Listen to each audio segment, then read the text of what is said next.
UFC 26 Ultimate Field of Dreams took place on June 9th, 2000 at the Five Seasons Event Center in Cedar Rapids, Iowa. Kevin Costner will not star tonight, however, the rescheduled fight between Kevin Randleman and Pedro Rizzo, due to take place at UFC 24, cancelled at the literal final hour. Randleman concussed himself in the building that night. Find out about it more in the UFC 24 review. But that fight and Randleman's first defence of his newly won heavyweight championship will take place tonight. The event starts 3 months ago, or at least a video package of 3 months ago at UFC 24 with an interview of Kevin Randleman talking about how he is ready to defend his title. Then it cuts to commentary, which has Jeff Blatnick tell us Randleman has sustained an injury and cannot defend the title. Rizzo then tells us, which looks like it's shot at the time, and it's him basically talking about how disappointed he is. Why did we not get to see any of this at the event? This is the only issue with watching this stuff back on Fight Pass. I don't know if the original airing had these features of the Rizzo interview and Blatnick actually addressing the people about the main event being cancelled. They didn't say anything on the UFC 24 broadcast about the main event being cancelled. They just put the prelim fights on with cans in there that nobody knows nor cares about, didn't even bother to sign off after those fights or tell us what happened. They just faded to black and fucked off, never to be seen again. And the main event that you paid for, didn't happen until 3 months later in a different city. Sorry, Lake Charles. In a different state. Sorry, Louisiana. In front of a different audience. Sorry, guys. Watching UFC at this time is genuinely draining because it could be so much better. It just isn't. And already, the early Pride was not my favourite. Of all the all of my reactions are there. You can literally see it as I watch it. It's not my favourite, but there's still things that bother me about it even now. But having just reviewed Pride 9, they are putting UFC to shame right now. But now that rant is over, we are back. UFC 26, it is time to get real. Mike Goldberg and Jeff Blatnick at the desk. They run down the alleged Super Bowl of mixed martial arts. Pedro, The Rock Rizzo versus the monster Kevin Randleman. They say this could be an all-time classic. Remember that. And Randleman's talking head then comes up. And the first thing he says is that he's been shot, stabbed, and molested. Who could possibly make him nervous? I have no words. Rizzo now saying that he thinks he deserves the title and he will do his best to win it. Pat Miletich is back after 10 months of injury. I feel as though he's never left. He's taking on John Alessio, and with all the charisma of a chair, Miletich says being home's great. We hear nothing from his opponent. That's fine. In other news, we have a new weight division. The bantamweight division. UFC has truly lost its way from what it once was. I thought the whole vision here was no weight classes. But now the future of the sport is sort of beginning to take shape now. Bantamweight we know now is the 135 pound division. But back in 2000, it was just less than 155. Lightweight less than 170, middleweight less than 199, and heavyweight over 200. We then run over the rules, the regulations, and the judges. Only 5 minutes in to the event at this point, and this has already dragged. I'm not kidding. First up though, we have Jens Pulver. And he actually put in a great performance in his televised debut at UFC 24. He had fought before that, but it was in a prelim, not on the broadcast, so we didn't really cover it. And he's up against João Hawk, who, look, you saw the spelling there. I know his first name is João, so that's what we're going to call him. Commentary keep calling him Hawk. I thought it was Roque, or I don't even nearly know.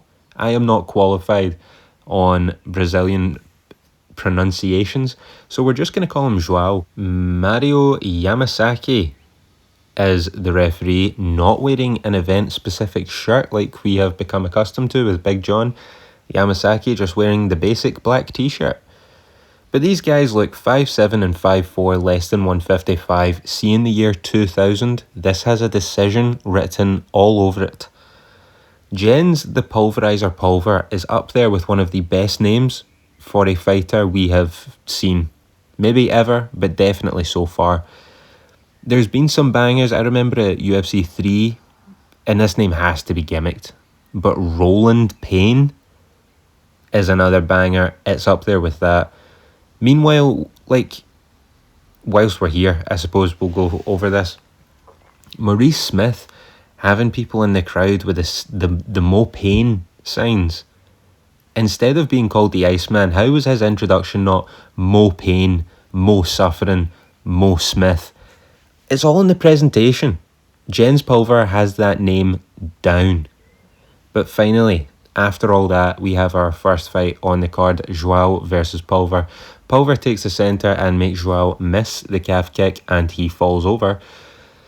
Pulver then stuffs a takedown and tries to land a hook off the break, and Joao just lies on the floor. And Pulver wants this back on the feet. So he scores points with me for that. See what we have seen of Jens Pulver? I've really liked. I think he's really good. Nice left hand from Pulver. He's doing pretty well to dodge the punches in the opening. He's only been hit with one calf kick. He's been able to stuff the takedowns, even reversing takedowns early on. He's got decent hands as well, whilst not flooring power.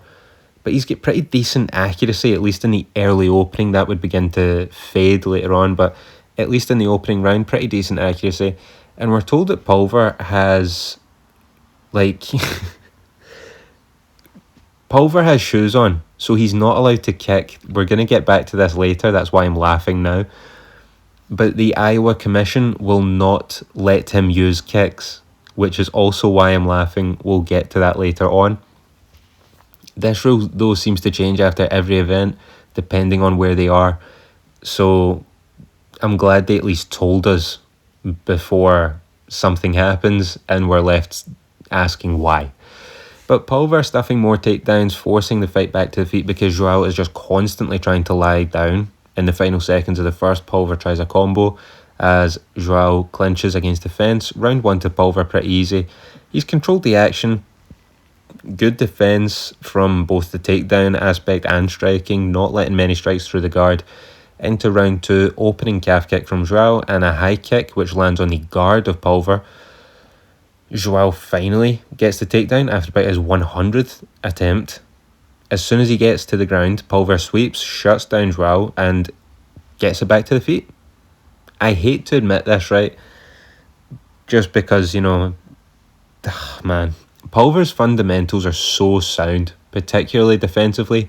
You can tell Pat Miletich is his trainer. That, he has such good, basics.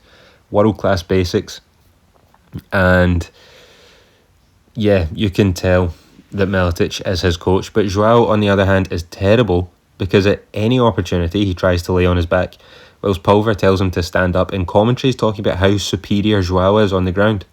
The only time we went to the mat, Pulver got the better of the exchange, got on top after the sweep, so I don't know what evidence in front of us actually suggests that Pulver is completely out of his depth on the ground against this guy. Pulver takes the centre, stopping every takedown. Joao lies on his back. The crowd is so restless now they've started to boo Joao at every opportunity because it's bullshit. And after the stand-up, Joao tries to blast double-leg Pulver, who, even off balance, is still able to compose himself, back up against the fence, stuff the takedown, and break the clinch. I feel as though it's borderline glazing at this point, but Pulver is very, very good, particularly defensively. And then Mike Goldberg effectively says, "Why is Joao so shit?" giving Pulver zero credit. I'm glad Blatnick at least lets him know. Pulver then lands a jab, and maybe this was a little off balance. It wasn't so much a stiff jab, again no crazy power, but it wasn't really a slip from Joao either. He just slowly fell back to the ground, and the round ends with Pulver stuffing another takedown attempt from Joao into the third, and Joao glances a calf kick. Again, another shot, another stuff, A nice straight left from Pulver. In terms of striking, Joao has glanced and missed calf kicks, landed a couple of low front kicks to the old bread basket, but nothing that judges will score too highly. So more laying on the back from Joao. He's absolutely insufferable. More of Joao lying on his back, more forced stand-ups from the referee, last minute, and there's been a lot of missed punches now from both these guys. Pulver's accuracy has since diminished from the first round, and just a little out of range for the strikes, but Joao isn't landing anything in return, and the time expires. Clear win for Jens Pulver. Glad we never see Joao ever again. Kevin Randleman again has a great interview. There's a natural charisma to him where it's really him. He's not playing a character. He is just Kevin Randleman. But I swear to God, seeing another life, he could have been an amazing pro wrestler. His interviews aren't even over the top crazy, but he actually draws you into what he's saying and you pay attention. His fights can be hit or miss, mostly miss around this time. Again, we'll get to that.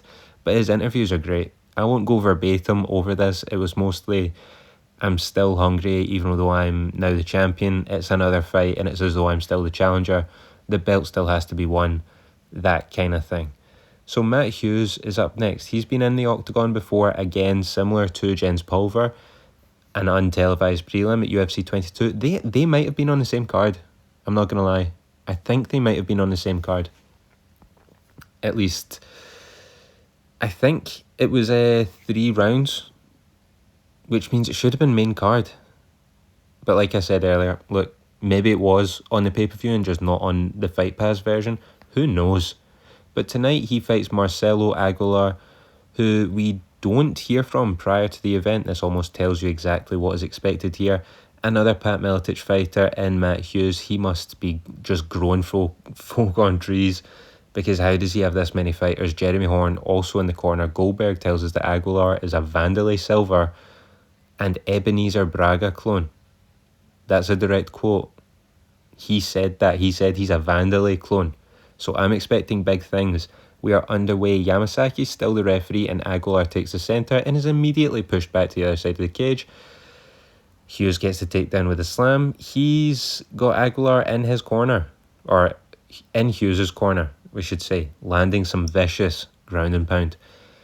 Vicious and prolonged ground and pound. Aguilar now bleeding. Yamasaki stops the fight to check the cut. And by the way, Leon Tabbs and Dr. Mike Istrico have been here forever.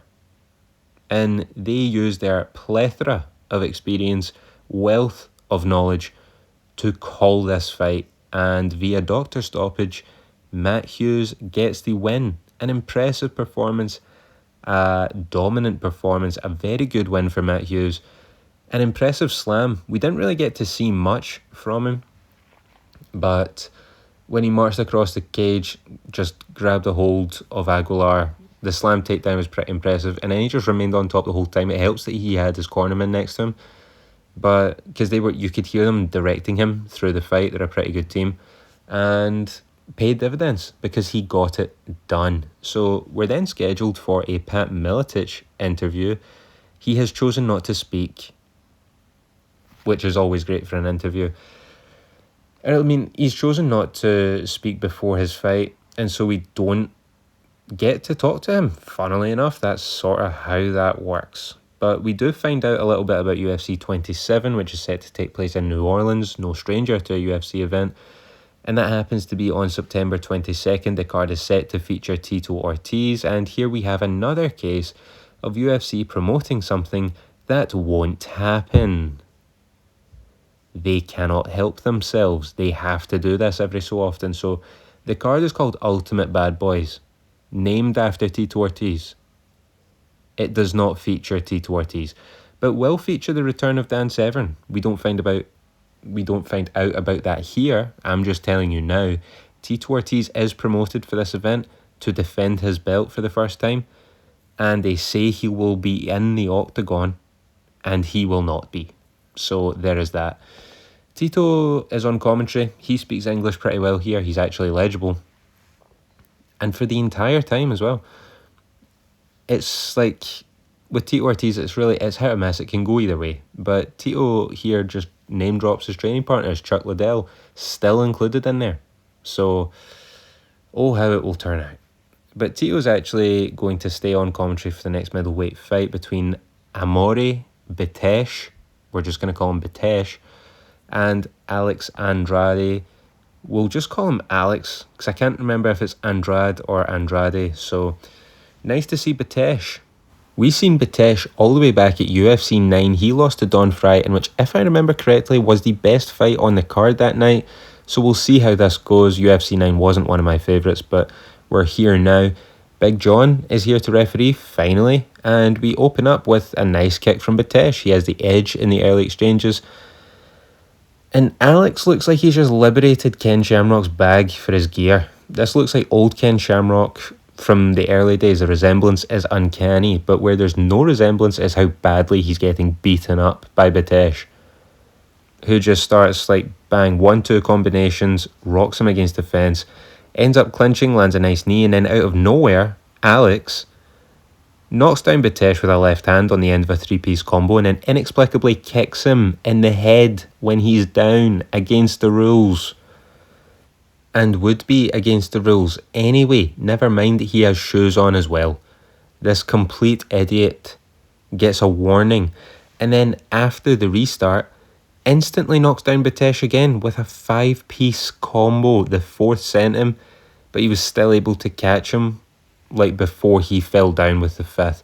Bitesh panics, back to his feet, falls over again, but manages to buy himself some time, clinched against the fence. And Alex is dominating. The end of the round, Andrade, Alex manages to get his back off the fence, land some big shots again before inexplicably he kicks Bitesh again. So that's the second foul. And credit to Big John, at least he calls it. He then runs round, tells all the judges, second foul, one more foul and he's disqualified. But Big John, like, he's not taking a point every time. It's just like, 3 strikes and you're out. And it's just up to the judges to like take a point if you want, I guess. We aren't told how that's scored. And then at the start of the second round, Alex comes out, lands some decent shit, and then you guessed it. This guy's a complete idiot, and for the third and the final time, he throws a kick which lands on Bitesh at the end of his... he threw a combination setting up the kick. So he had time to think about what he was doing. He set up the kick. And just like that, the fight is called. Big John McCarthy looks so over this. He knows how big of an idiot that Alex is. And you're disqualified. Bitesh's corner run in to celebrate as though he's done something. As though he did not just get his ass kicked for, a round and a half. They celebrated like he smashed Alex. Okay, cool. Celebrations way over the top, way into like Mark Hall territory. You're celebrating and this win means nothing. Like, what are you doing? Just... oh, man. But we see Rizzo. We move on from that. I'm just done with it. The stupidity is just off the charts. We see Rizzo stretching in the back as he prepares for the main event against Randleman. But next up, we have Pat Miletich defending his lightweight title, returning to the octagon for the first time in 10 months. And see, because he's been training everyone and in the corner, it feels like he's never been away. So he's back fighting in Iowa for the first time in 10 months, because that was where his last fight was. We get the hype package running through Miletich's UFC career, and they make it seem more entertaining than it has been. But I respect that he can take 10 months off, and that's seen as an insane length of time. Whereas see now, modern day UFC, 10 months off has become like average. Like, that's what you expect between like title defenses, and nobody even blinks an eye at it. If you don't take 6 or 7 months off now, people are like worried you're being too active, which is just insane. But John Alessio has only been training for 2 years. He started watching when he was 18, and he's now 20, and he's up against a wily veteran. I can tell you who's going to win here already, just by watching and listening to the interviews. And I think Miletich could probably finish this guy as well. But we start off, Miletich takes centre, he misses a few strikes and then clinches Alessio against the fence. Gets the double leg, but Alessio closes his guard and has a ghillie on Miletich, who remains calm and is able to pop his head out. Just experience. See it like times like this early in UFC's history, you could jump a gilly and get a sub. But Miletich remains calm, pops his head out, and now Miletich is on top and body locking while he's on top in the guard. I'm not even kidding. He's just bear hugging Alessio on the mat, and we're stuck here. A bit of a stalemate, intermittent strikes from Miletich on top to end the round, and that was the entire 5 minutes. So we then go to the corner. His corner says, "Don't get too overzealous." I cannot believe what I'm hearing. And Blatnick says that the advice we just heard was from Miletich's corner. I think the advice might have been from Alessio's corner. Otherwise, I'm going to lose my mind. He just sat on top bear hugging Alessio for 5 minutes. Corner says, "Don't get too overzealous." I'm hoping, and I think it was just picked up from the other corner. So the mic's picked up from Alessio's corner, even though the camera's on Miletich. I mean, that is the most early UFC thing ever. Why is this company going bankrupt again? It's the silly mistakes, it's the stupid mistakes. But into the second, and we get some slow stand-up. Alessio tries to clinch with the double unders, but Miletich turns it into a very nice takedown. He's able to get into mount, and Alessio turns his back. Always a mistake. People still do it to this day. It infuriates me. He turns his back in the mount, realises his mistake as Miletich grabs the neck. He then spins back round. Miletich grabs the armbar and then finishes Alessio to retain the lightweight title. Alessio's 20 years old. I'm not going to destroy this guy for making a mistake, especially when top level fighters, modern day, turn round in the mount, willingly give up their neck, and now they're blind to the shots being thrown at them. It annoys me to no end. But Miletich is just clearly levels above this guy, and Blatnick at the end has to say, "Oh yeah, let's see the fans on the internet talk about that then, huh?" Why are they so rattled by people on the internet talking shit? And then Mike Goldberg rage baiting after the announcement, asking the question, is Pat Miletich the best to ever do it? I will say this, he is 6-0, right? His record in UFC is pretty good, but he doesn't have a win like Frank Shamrock over Tito Ortiz, or even like Kevin Jackson, who might not be the most storied mixed martial artist, but an Olympic champion, beating that guy in 15 seconds by submission? Come on. Miletich says he was a safe fighter because he knows what's on the line every time he steps in there, and I'm in two minds about him because it's clearly effective, and why would you not do it if it works? But just because it works also doesn't make it entertaining. And I enjoy entertainment, and that's about as diplomatic and professional as I can put it. So we go to the back where Werme is talking to game developers who are developing the first UFC game from Crave Entertainment. 22 fighters, 3,000 different moves, and all the styles you see in real life. Safe to say I've never played the game, but if anyone has, let me know what it's like. Obviously it's not going to hold up to modern standards, but what was this like when it first dropped? Was this popular or was this a bomb? I could Google it, but I'm not going to. So next up, Tyrone Roberts versus David Dodd.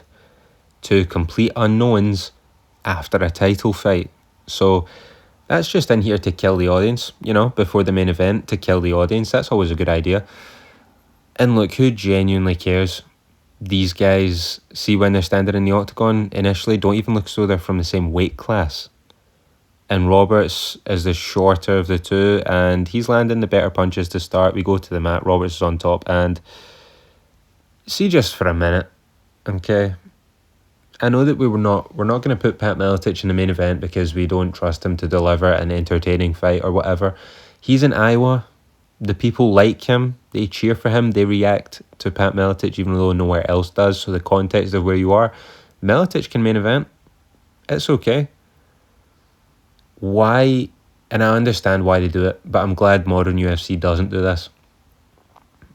Where we have a shit break match before the main event.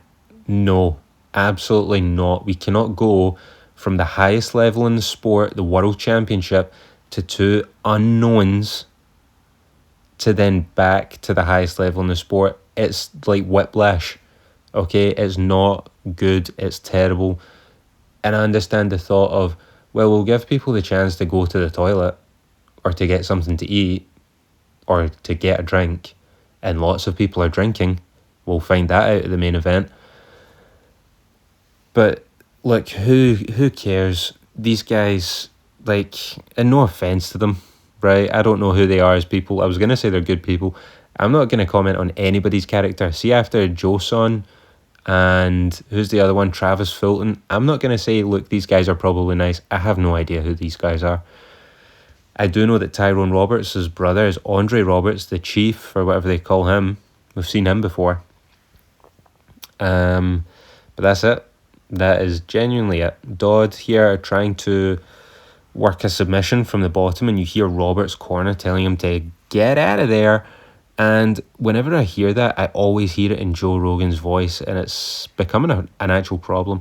But Tyrone Roberts ends the round on top, gets kicked off before the round ends, and then after the bell, Roberts pretends like he's going to attack Dodd after the bell. Half-hearted, pussy move. Either do it or don't. Just weak. Mentally weak. Into the second round, nice takedown from Roberts, and then his brother Andre Roberts comes up in the bottom corner. Mike Goldberg has to say one of the great UFC fighters featured in the video game. Why is he pretending that Andre Roberts matters to anyone outside of his immediate family? Name a fight. I remember one against Ron Waterman. Oh wow, what a barn burner. He get beat up and then fluked a KO. And that's the only reason I remember it. One of the great fighters. So this fight's still going on for some reason. Can we just pack this up and move on to the main event? Just a thought, just a suggestion. We're clinched in the centre, couple knees either way, the round ends and the crowd goes mild, genuinely dead silent. Into the third, and it's more evenly fought. Commentary don't really know who's winning, me neither, but I'm also, not caring. I'd probably give the edge to Roberts, but, I'm not going to lie to you, and you can probably tell from the review of this fight, I don't care who wins this. I don't know why this fight's even here. Why is it interrupting two title fights? Terrible formatting from UFC. Andre Roberts wins via unanimous decision. I don't give a shit. He landed the better strikes, got some takedowns, had more control. Again, who cares? Which is actually worse than a bad fight. Just a vapid fight. And giving the fans a chance to go and grab a beer turns out to be a horrendous decision for UFC.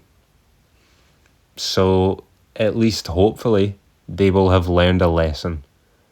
If there's any silver lining to come from this, hopefully they learned, don't let the fans go to the kiosk and buy throwable equipment. Spoiler. But UFC then run a promo for Fight Club starring Brad Pitt, and there's a deal where you buy the Rolling Stone magazine and then a home video of Fight Club. They're running some sort of scam for tickets. This is how bad it's getting right now. We're having to scam people tickets. Jesus Christ. Sorry, that last fight just really takes the wind out of your sails and your enthusiasm just vanishes. But we then go to the desk. Goldberg says, Randleman is a proud fighter. He might stand with Rizzo. I mean, what would give you that impression? When has he ever done that? He stood with Mo Smith for a few minutes. But it's not as though, he stood up with him and put on a stand-up clinic. He says that if Randleman stands up, that gives Rizzo a chance to win. Exactly. So why would he do it? Finally, we get the hype package for the main event. We run through the story of Randleman from Smith to Rutten to Williams, now to Rizzo. The first time, or I suppose, Rizzo the first time around, and now Rizzo the second time around. And now we are here, present day. There's a little more to it, but not really that much. They try paint the fight against Bass as a robbery. My UFC 20 review is out. It lets you know that I think Bash Rutten did win that main event. Controversial, I understand. But then we run over the incident at UFC 24 the first time around, cancelling the first fight. We then do the same for Pedro Rizzo. We run through his UFC journey, Tank Abbott, Mark Coleman, Dre Teligman, TK. A decent resume for both fighters, to be fair, and we just skip over that Rizzo should have got the title fight instead of Randleman at UFC 23. Again, you know. You want to know my thoughts on that? Absolute debacle, absolute mess. Then go and watch my UFC 23 review. And you can listen to me rant and rave about UFC matchmaking regarding the heavyweight title picture. So there's that. But UFC 7 winner Marco Huas is in the corner of Rizzo, and Mark Coleman, the recent winner of the 2000 Pride Grand Prix. If you haven't watched those reviews, go and watch them. They're in a playlist on the channel. But the first tournament in Pride history, the winner was Mark Coleman. 200k he got for that. He's not good enough to fight in UFC though. Just beat Igor Vovchanchyn. But we won't have him back here. Again, UFC could be so much better, and like, it could be so much better, and they just refuse to do anything about it. So we get the introductions, Big John is the referee, and we are finally underway. No contact for the first minute of the fight. I'm not kidding. The crowd is already booing after a minute. Probably wasn't a good idea to put this shitbreak fight that went 3 rounds beforehand to a decision that no one cared about. That wasn't a good idea. But we go no contact for the first minute. The crowd starts booing because obviously, what else would you expect? First exchange is sort of just like this awkward stalemate. Both land. Randleman spins away. The two clinch, and Randleman basically then just runs over Rizzo to get the takedown. Again, proud fighter. He might just stand with Rizzo. Who knows? That would give Rizzo the chance to win. Randleman runs over Rizzo, takes him down. First round, barrels him over to the ground. First takedown of the fight. And we get into the guard, and look, you know the rest. We run through the classic Mark Coleman style fight. Neck crank, both hands round the back of the neck, just pulling his chin to his chest. Lands some sporadic shots. Nothing major. He wins the round. He is up 1-0.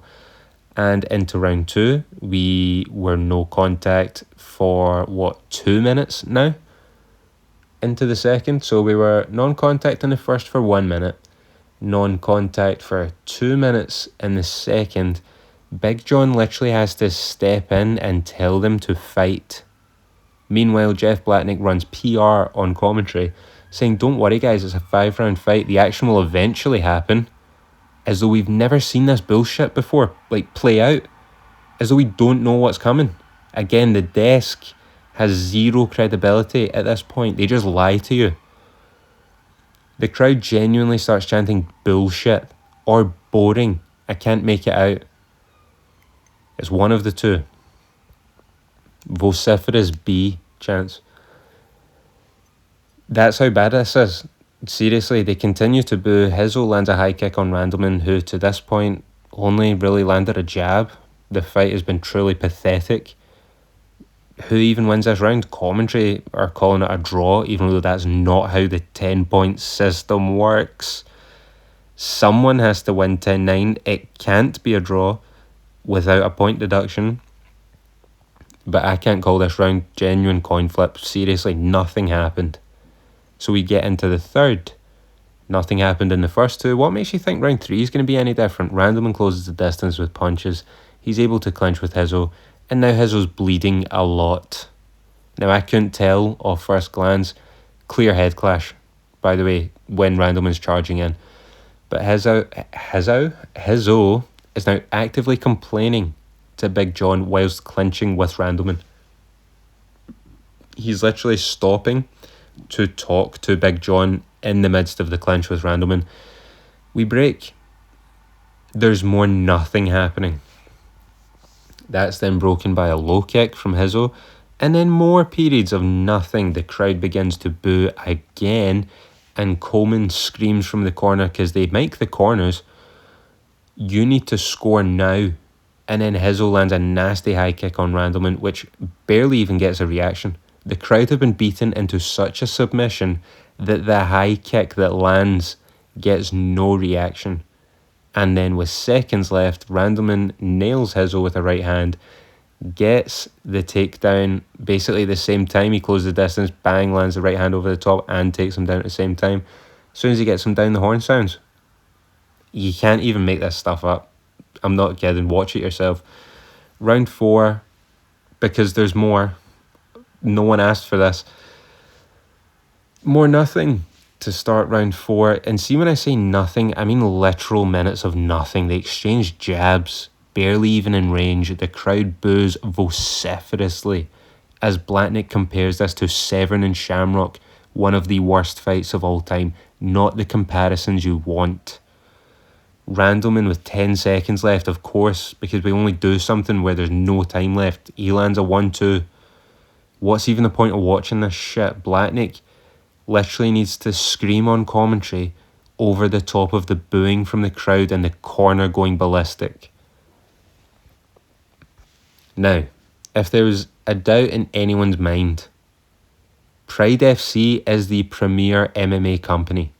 In case there was any doubt, and I have problems with Pride as well, no doubt. They're by no means perfect. But more and more I watch these events from UFC and somehow feel robbed of my time. Dana White and the Fertitas cannot get here fast enough. Round 5, the two clinch to start, and we're still locked up with no damage done until 90 seconds left, where Randleman lands a knee off the break, and with a minute left, the fans finally revolt against this. They revolt on this fight, this state the company's in right now. Just an absolute farce. The crowd starts to leave before the end, before the announcement. They throw their cups into the ring. They throw all the shit they've bought at this event. They throw it into the cage. Some of it doesn't even make the cage. Some of it lands outside next to commentary, and they deserve to be covered in it as well. And the fans having to throw the stuff into the cage is the only thing that gets a cheer. Genuinely, the only cheer of the fight was for the trash getting thrown into the cage. Absolute embarrassment. The crowd is leaving before the decision, and it's not even to beat the traffic because everyone is leaving at the same time. What an absolute joke of a card. What an absolute joke of a company. Disgraceful. Of the crowd that's left, minimal crowd that's left, they're chanting bullshit. Fuck this fight. Fuck these guys. Fuck commentary, who continue to glaze. Fuck this company. Interview with Kevin Randleman. I don't even want to hear it, okay? There's nobody left in the building. Randleman says that he understands the boos, and he says he deserves them. No. Randleman shouldn't be making sense right now. You shouldn't be trying to get me back on side. Why are you doing this? Why are you so good at interviews? It is infuriating how you can be so pissed off with something Randleman speaks and you're like, I really want to support this guy. It is, he shouldn't be allowed to talk in times like this. It's the only thing that saves him for me is his promos. Don't let him pick up a mic after this. But we then hear from President Bob Marowitz, who says, and this sounds so familiar to modern day, fans don't always understand the game. Don't even get me started on this fucking guy. You don't understand me. Your fucking company is going bankrupt right now. So don't spout the fucking passive-aggressive bullshit onto the audience because your cards are shit. Commentary signs off.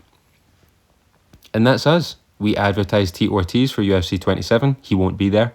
Again, more rug pull promotion from UFC. I wonder why this company's going bankrupt. This is just a constant feature of the era. I wonder why we're going bankrupt. Constant rug pull promotion. I wonder why the audience has fallen off. I wonder why Pride is now able to enter your market and take your fans. And your fighters, actually. Mark Coleman in the corner. I wonder why the product's slowly dying. But that's a wrap on UFC 26. Jens Pulver yet again put in performance of the night, and he had nothing to work with. Matt Hughes actually also looked good. I suppose you could put him in there as well for performance of the night. Matt Hughes maybe takes it. Matt Hughes takes it from an offensive point of view. Jens Pulver from a defensive point of view. We favour attack over defence. Matt Hughes gets performance of the night. And I suppose that kind of speaks to how good a coach Pat Miletich is. So I suppose he's winning there. Batesh versus Alex was a joke. How do you get disqualified for the same infringement 3 times in 10 minutes? You've literally been warned, and the fight's been stopped twice for your bullshit, and you continue to do it. What an idiot. Miletich schools Alessio in a one-sided performance. Then again, what else do you expect? Pat Miletich just wins every single time, and we can't really verify his level of competition that he's going up against. This guy was just a young guy training 2 years. But let's just be grateful that he got the finish. That's 2 finishes in a row for him now. First round wasn't great, but the experience shines through in the end. He gets the sub. I'm not going to complain about it. It was what it was. It also didn't really go in the pro column, other than it was over. So, best thing about it was that it was done quick. And I thought my stance was kind of softening on Miletich, but that's because for the last 10 months worth of events he's been coaching, and I've not been watching him. So I'm looking at all the guys that he's trained, and he is a tremendous coach, but his fights are pretty dry. And he wins though. So who am I to say? Like, why would I tell you don't do what's effective if it's working for you? So Roberts and Dodd, no offence to these guys, but they do not belong in what you call the Super Bowl of mixed martial arts, especially not separating title fights. Brain dead to put them in there.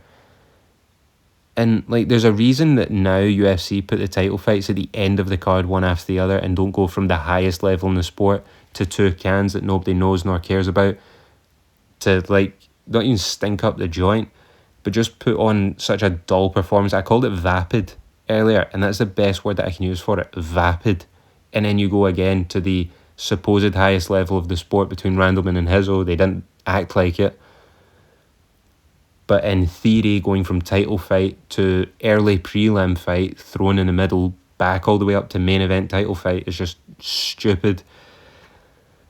One of the most enraging experiences I've had watching these fights was the main event. And I'm just off the back of watching Royce Gracie versus Sakuraba at the Pride 2000 Grand Prix finals.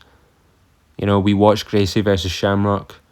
We watched Shamrock versus Severn. There's been 40-minute draws in Pride that I've watched, and I can't rank them all now and run through the mental Rolodex of all these fights and rank them all and pull them all out the memory bank and throw them in a tier list.